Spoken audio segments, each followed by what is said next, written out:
Okay, so we're going to go over a bad example and a good example of the assignment at hand, that is the self-assessment according to some intellectual virtues. Remember that I have assigned you specific intellectual virtues and that you need to write accordingly. In this example, I'll be using intellectual humility. Just keep in mind that you are not to focus on intellectual humility in any of your paragraphs. So let's start with example 1. Imagine that the basic steps and instructions and expectations that we went over in the other video for intellectual courage apply to intellectual humility as well. So let's go through the bad example. I would say that I have reflected intellectual humility the most since I started early college, even before I started. I was raised to be confident in my abilities, but after taking this philosophy class, I now see I don't know anything. I would say that when I was a freshman, before I started early college, I thought I knew all the important things I needed to know. And now I see that not only did I not know everything I could know, but I don't know anything really. Okay, so if you like, what you could do is pause the video and compare it to the basic instructions and notes you took down in terms of how you apply an intellectual virtue and the steps and the expectations. Notice that it says here, sample prompt, discuss how you have reflected intellectual humility in the context of this ethics course. So the approach here is that they're going to apply the intellectual humility concept broadly, which is fine. So like they could have talked about, a time when they did reflect it, didn't reflect it, or that, they sometimes reflected it or did not. Did they tend to reflect it during certain kinds of assignments or whatnot? But there are so many fundamental problems with this. For one, it should immediately stand out to you that their first sentence is not the one that you were instructed to start out with. The first sentence should be what? It should be one that introduces the main definition for the virtue, intellectual humility. Not only that, but they're not using the proper name for the concept that they're applying, at least not all the time. So here you can see that they say humility only, and what is the word that is missing? Intellectual humility. Remember, humility is a very broad concept, and humility may be considered in terms of its moral aspects, but also in terms of its intellectual aspects. All right, then they have a sentence fragment, even before I started. It's a sentence fragment, it's not a complete thought. I was raised to be confident in my abilities, but after taking this philosophy class, I now see I don't know anything. Major issue here is with accuracy. The definition and lesson and slide for intellectual humility does not claim or say that being intellectually humble means you don't know anything. The definition and the lesson never say that. So what's happening here is the writer is distorting what the definition says and what the lesson says about intellectual humility. Nowhere in the lesson or the definition does it say you must claim to not know anything. In fact, the definition and explanation at least implicitly acknowledge that you might know some things. It's just that your knowledge will always be limited and you'll always be ignorant about some things. I would say that when I was a freshman, before I started early college, okay, so another major problem is that, and this I think I missed this earlier when I was just starting out, is that they're talking about early college. So yeah, I missed this at the beginning of the video. What are they supposed to be focused on? Whether or not they reflected intellectual humility, or an instance in which they reflected intellectual humility, or how they did with intellectual humility while taking an ethics course. Instead, they start out talking about early college generally. This is not what the paragraphs are supposed to be focusing on. So you're not focusing on being a student generally. You're not focusing on being in early college or a college student generally.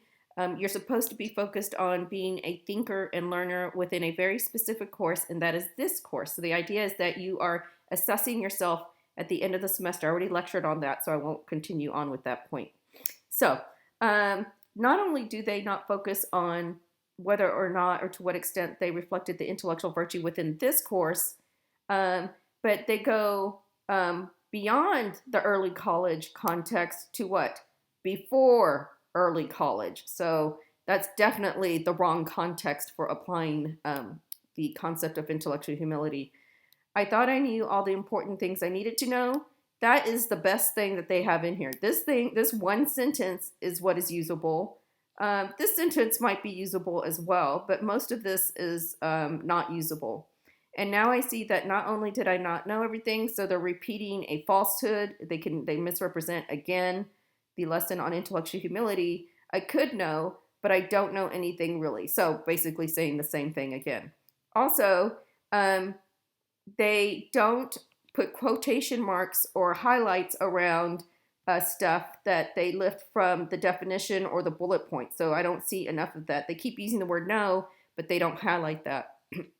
So in this response, we see much more attention to detail. Look at how much longer this response is.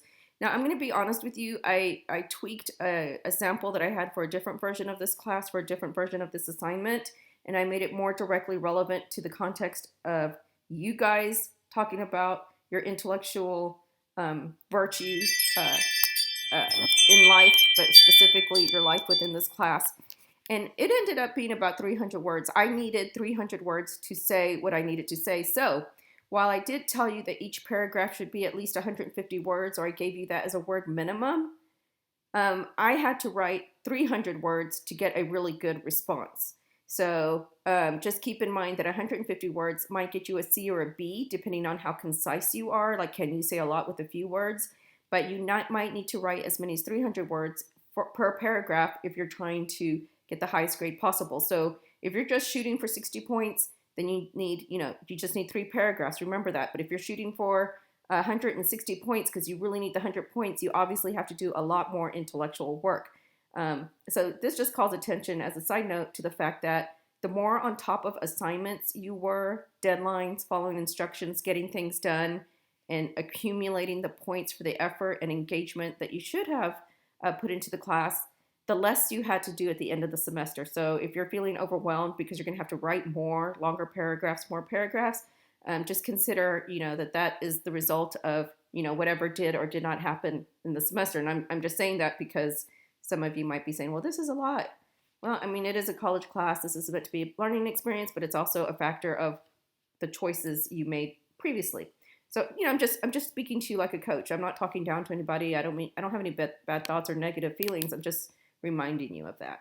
Okay, so let's look at what is good and what might still need work in this paragraph. Keeping in mind that you guys are not going to be talking about intellectual humility at all, and that you're going to be focusing on the concepts that are written down and that I go over in other videos.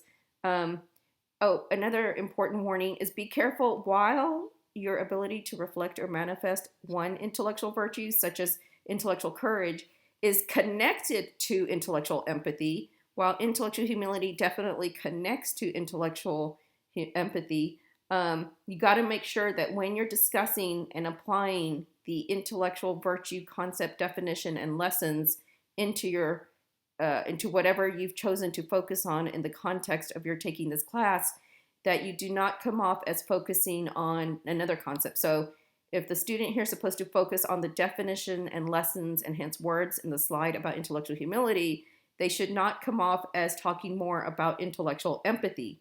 This might connect to their ability to express intellectual empathy, but it's supposed to focus on using the words, the lesson, the concept of intellectual humility. So just a little warning there that I had not expressed in any other videos thus far. So let's take a look at this response. According to Dr. Carrillo, intellectual humility can be defined as being conscious of and readily admitting the limits of one's own knowledge. So, as you can see, they started off with the first sentence correctly. They use a little introductory phrase to bring up the term that they will be defining. You can see that they put the words intellectual humility. They use both words that name the specific concept that is to be used and applied. They put the term that's being defined in quotation marks. I've lectured on that many times, the reason for doing that.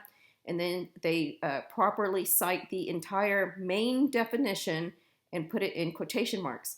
Now, what they haven't done that I wanted to remind you to do here is they haven't finished the citation. So they would need to say that I think this is slide 4, right? So then we've got the proper citation. According to Dr. Carrillo, and then we have what slide it's coming from. You do not have to keep up with the internal citations. Just note the slide in the first sentence. That will be enough.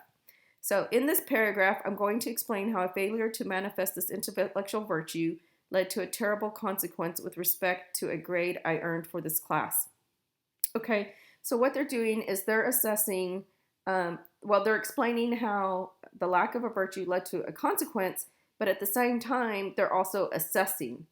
So assessing is taking stock of something and making sense of how you did, why that something is the way it is. So here they're taking stock of their performance on something and evaluating why they did what they did. So in explaining why they got an F with respect to a lack of this virtue, they are also at the same time criticizing themselves. You don't have to criticize yourself. You don't have to talk about a time that you lacked a virtue. You can focus on a time that you reflected it very strongly.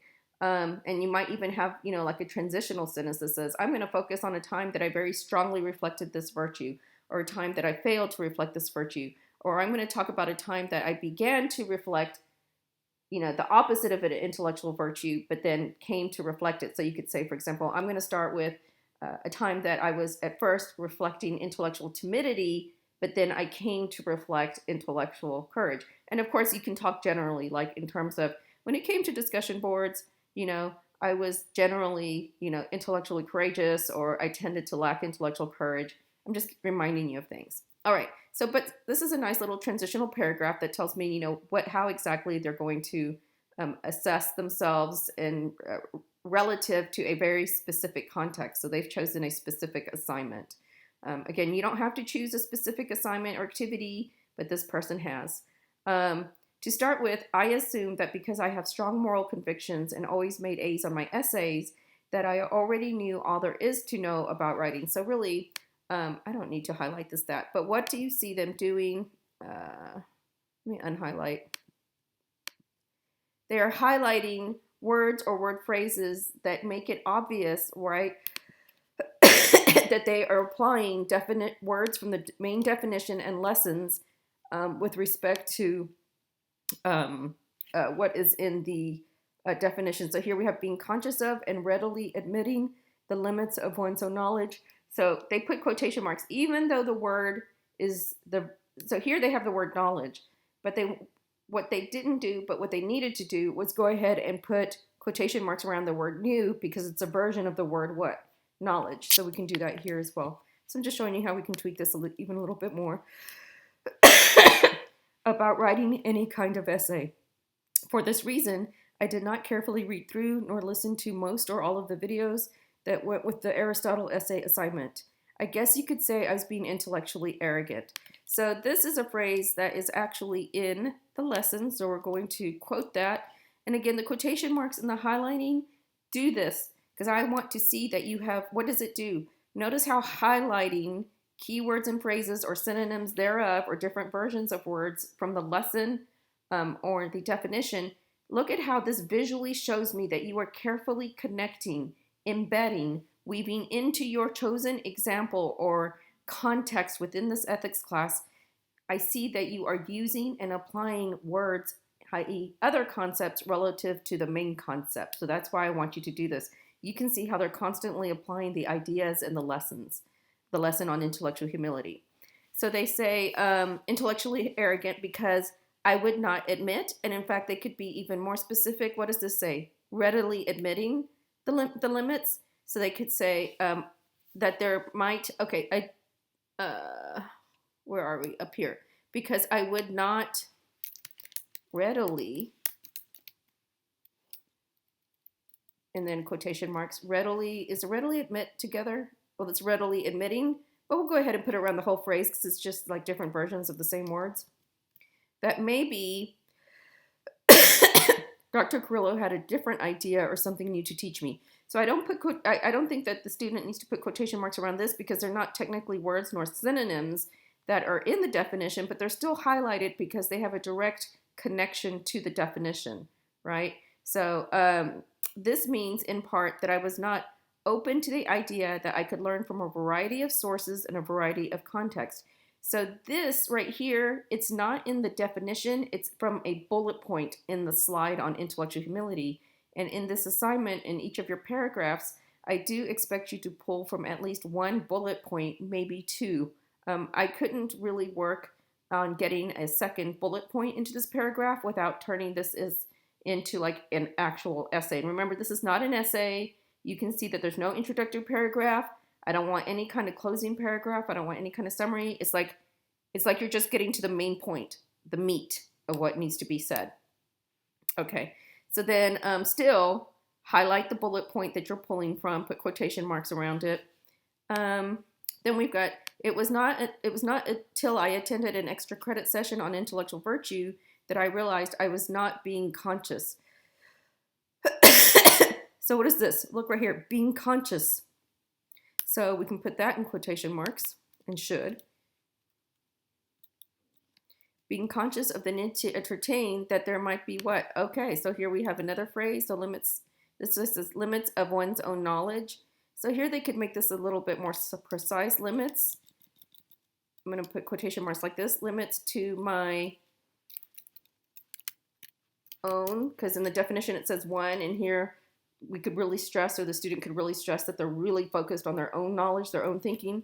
Limits to my own knowledge.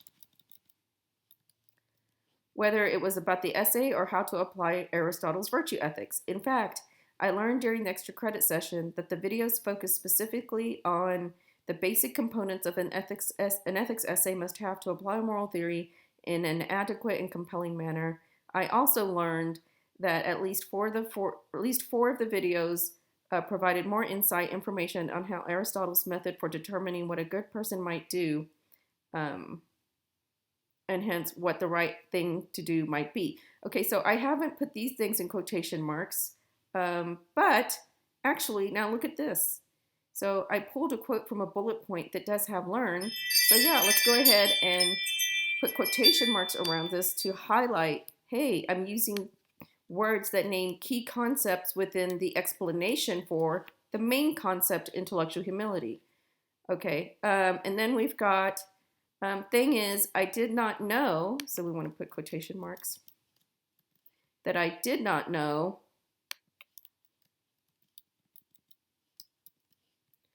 all this because I chose to believe that. So in other words, now this, I went ahead and highlighted. Let me unhighlight that. I went ahead and highlighted this because this has to do with the more general lesson that I did at the beginning of this assignment, where I talked about intellectual virtue. So remember what I said with respect to the definition for intellectual virtue itself? I said that it has to do with one's mindsets and attitudes, right? About thinking, learning, knowing epistemic goods. So I decided to highlight this because that ties in directly with that earlier lecture, that I had reached the limits of my own knowledge. In other words, they did not, they weren't willing to admit or conscious of the need to admit the limits of their own knowledge. So here, I'm going to go ahead and put that in quotation marks. About all and any kind of essays. The result of my intellectual arrogance, so we're going to highlight that.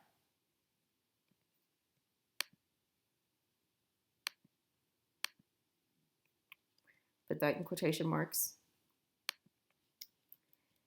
Or lack of intellectual humility is that I got an F for what I submitted for the essay. Okay, so I realized in this example, I kind of looked at this in terms of a cause and effect, right? The cause, the effect was they got a bad grade on their essay. And the root cause was that they were not aware of or chose not to reflect intellectual humility. So you can definitely take that approach, but just keep in mind the reason why I would accept that is because, as in a self-assessment, is because they're assessing why. Why did they get that F? They had to evaluate themselves. They had to be honest with themselves. They had to assess themselves in terms of intellectual humility. So this is an example of how you can talk about a time that you did not reflect an intellectual virtue. It's an example of one that is relevant to the prompts. They stay within the context of this ethics course. They provide details and focusing on one thing. If you focus on one assignment or activity, make sure that you give lots of details. If you focus on one or two things or a category of activities, then make sure you're explaining, like the discussion boards. Let's say you don't focus on a specific discussion board, but you focus on a variety of discussion boards generally, then you need to talk about, go to the course schedule. What are the steps that lead up to a discussion board? So you have to imagine that I have no idea what the discussion boards are in ethics. Okay, imagine you're writing to someone who doesn't know any of this, and you have to talk about the discussion boards, what they entailed, what were the topics, what would you see, how would you encounter that? Where did you find the peers' responses? What kind of responses did you come across? Did you come across responses that agreed or disagreed or whatever? I'm just giving you ideas. What I'm saying right now applies to, you know, all of the possible paragraphs that you might write about. I'm just providing more coaching. This is an example to keep in mind with respect to all of the paragraphs you read about, that you're supposed to construct or that you decide to construct. Remember, this is just one example. Pay attention to the big things that I focused on in terms of what was good about this. This is in no way, I don't want you to think of this as a template. The only thing that's a template is that you start with the definition and then you apply words from the definition and the bullet points, the lesson, and you highlight and quote them. Otherwise, I don't want to see that you do the kind of plagiarism, where you follow the exact structure of this necessarily. You can have that introductory sentence with paragraph, a transitional sentence that lets me know what you're going to be focusing on, a specific discussion board, for example, or the discussion boards generally, and then you start to talk about how you did or didn't or sometimes applied or manifested an intellectual virtue.